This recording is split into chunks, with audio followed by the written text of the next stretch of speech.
ವೈದ್ಯನಾಗಿ ಬಡವರಿಗೆ ಚಿಕಿತ್ಸೆ ನೀಡಬೇಕು ಎಂಬ ಕನಸು ಕಂಡಿದ್ದ 19 ವರ್ಷದ ಯುವಕನೊಬ್ಬ ದುರಂತ ಅಂತ್ಯ ಕಂಡಿರುವ ಘಟನೆ ಮಹಾರಾಷ್ಟ್ರದ ಛತ್ರಪತಿ ಸಂಭಾಜಿನಗರ ಜಿಲ್ಲೆಯಲ್ಲಿ ನಡೆದಿದೆ.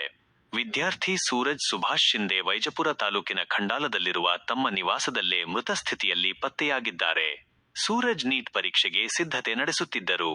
ವೈದ್ಯಕೀಯ ಶಿಕ್ಷಣ ಪಡೆದು ವೈದ್ಯರಾಗಬೇಕು ಎಂಬುದು ಅವರ ದೊಡ್ಡ ಕನಸಾಗಿತ್ತು. ಮನೆಯ ಮಹಡಿಯ ಮೇಲಿನ ಕೊಠಡಿಯಲ್ಲಿ ಕುಳಿತು ಅವರು ನಿಯಮಿತವಾಗಿ ವ್ಯಾಸಂಗ ಮಾಡುತ್ತಿದ್ದರು ಎನ್ನಲಾಗಿದೆ.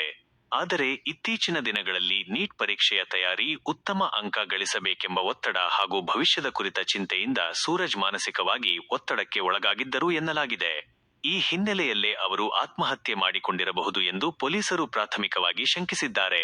ಆದರೆ ಆತ್ಮಹತ್ಯೆಗೆ ನಿಖರ ಕಾರಣವೇನು ಎಂಬುದು ಇನ್ನೂ ಸ್ಪಷ್ಟವಾಗಿಲ್ಲ. ಘಟನೆಯ ಬಳಿಕ ಸೂರಜ್ ಬರೆದಿದ್ದಾರೆ ಎನ್ನಲಾದ ಡೆತ್ ನೋಟ್ ಕೂಡ ಪತ್ತೆಯಾಗಿದೆ. ಅದರಲ್ಲಿ ಪೋಷಕರಿಗೆ ಕ್ಷಮೆ ಕೇಳಿರುವ ಅವರು, ವೈದ್ಯನಾಗುವ ತಮ್ಮ ಕನಸಿನ ಬಗ್ಗೆಯೂ ಭಾವನಾತ್ಮಕವಾಗಿ ಬರೆದಿದ್ದಾರೆ ಎಂದು ತಿಳಿದುಬಂದಿದೆ. ಡೆತ್ ನೋಟ್ ಅನ್ನು ಪೊಲೀಸರು ವಶಕ್ಕೆ ಪಡೆದುಕೊಂಡಿದ್ದು, ಅದರಲ್ಲಿರುವ ಮಾಹಿತಿಯ ಆಧಾರದ ಮೇಲೂ ತನಿಖೆ ನಡೆಸುತ್ತಿದ್ದಾರೆ. ಸೂರಜ್ ಸಾವಿನ ಸುದ್ದಿ ತಿಳಿಯುತ್ತಿದ್ದಂತೆಯೇ ಕುಟುಂಬಸ್ಥರು ಹಾಗೂ ಸಂಬಂಧಿಕರು ಆಘಾತಕ್ಕೊಳಗಾಗಿದ್ದಾರೆ. ವೈದ್ಯನಾಗಬೇಕೆಂಬ ಕನಸು ಹೊತ್ತಿದ್ದ ಯುವಕ ಹೀಗೆ ದುರಂತ ಅಂತ್ಯ ಕಂಡಿರುವುದು ಕುಟುಂಬಕ್ಕೆ ಭರಿಸಲಾಗದ ನೋವನ್ನು ತಂದಿದೆ. ಇನ್ನು ಪ್ರಕರಣ ದಾಖಲಿಸಿಕೊಂಡಿರುವ ಪೊಲೀಸರು, ಸೂರಜ್ ಅವರ ನೀಟ್ ತಯಾರಿ, ಇತ್ತೀಚಿನ ದಿನಗಳಲ್ಲಿನ ಮಾನಸಿಕ ಸ್ಥಿತಿ, ಅಧ್ಯಯನದ ಒತ್ತಡ ಹಾಗೂ ಕುಟುಂಬಸ್ಥರೊಂದಿಗೆ ಅವರ ಸಂವಹನ ಸೇರಿದಂತೆ ವಿವಿಧ ಆಯಾಮಗಳಲ್ಲಿ ತನಿಖೆ ನಡೆಸುತ್ತಿದ್ದಾರೆ.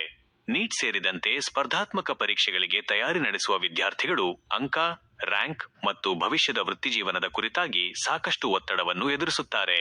ಆದರೆ ಯಾವುದೇ ಪರೀಕ್ಷೆಗಿಂತಲೂ ವಿದ್ಯಾರ್ಥಿಯ ಜೀವ ಮತ್ತು ಮಾನಸಿಕ ನೆಮ್ಮದಿ ಹೆಚ್ಚು ಮುಖ್ಯ. ಹೀಗಾಗಿ ಇತ್ತೀಚಿನ ದಿನಗಳಲ್ಲಿ ಮಕ್ಕಳ ಮೇಲೆ ಅಂಕಗಳು ಮತ್ತು ಫಲಿತಾಂಶದ ಒತ್ತಡ ಹೇರುವ ಬದಲು ಅವರೊಂದಿಗೆ ಪೋಷಕರು ಮುಕ್ತವಾಗಿ ಮಾತನಾಡುವುದು, ಅವರ ಸಮಸ್ಯೆಗಳನ್ನು ಆಲಿಸುವುದು ಮತ್ತು ಅಗತ್ಯವಿದ್ದಾಗ ಶಿಕ್ಷಕರು ಅಥವಾ ವೃತ್ತಿಪರ ಮಾನಸಿಕ ಆರೋಗ್ಯ ತಜ್ಞರ ನೆರವು ಪಡೆಯುವುದು ಅತ್ಯಂತ ಅಗತ್ಯವಾಗಿದೆ.